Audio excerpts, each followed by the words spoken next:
షకీబ్ అల్ Hasan cricket అభిమానులకు పరిచయం అక్కర్లేని పేరు. ప్రపంచ క్రికెట్లో మేటి ఆల్రౌండర్గా గుర్తింపు పొందాడు ఈ బంగ్లాదేశ్ స్టార్ ప్లేయర్. అయితే ఆటతోనే కాకుండా ఆటేతర కార్యక్రమాలతోనూ తరచూ వార్తల్లో నిలుస్తూ ఉంటారు. క్రికెట్లో స్టార్ ఆల్రౌండర్గా గుర్తింపు పొందిన షకీబ్ వివాదాలకు కేర్ ఆఫ్ అడ్రస్గా నిలుస్తుంటాడు. తాజాగా మరోసారి అలాంటి చర్యలతోనే చేసి వార్తల్లోకి వచ్చాడు.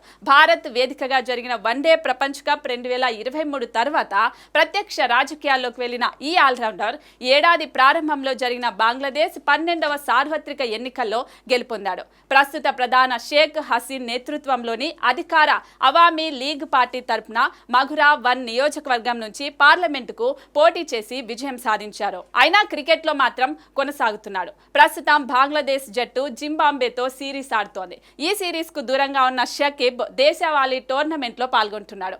ఈ క్రమంలో మ్యాచ్ ఆరంభానికి ముందు షకీబ్ చేసిన పనిపై విమర్శలు వస్తున్నాయి. షకీబ్ ను చూసిన గ్రౌండ్ స్టాఫ్ ఒకరు అతడి దగ్గరకు వచ్చి సెల్ఫీ కావాలని అడిగాడు.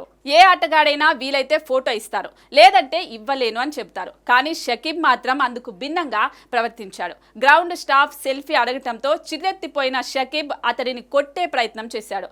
దాంతో ఆ గ్రౌండ్స్ మ్యాన్ బాధపడుతూ పక్కకు వెళ్లిపోయినట్లు వీడియోలో కనిపించింది. ఇందుకు సంబంధించిన దృశ్యాలు ప్రస్తుతం సోషల్ మీడియాలో వైరల్ గా మారాయి. ఈ వీడియోను చూసిన నెటిజన్లు షకీబ్ పై విమర్శల వర్షం కురిపిస్తున్నారు. ఒక బాధ్యత గల పదవిలో ఉండి మరీ అంత పొగరు పనికిరాదంటూ కామెంట్లు చేస్తున్నారు.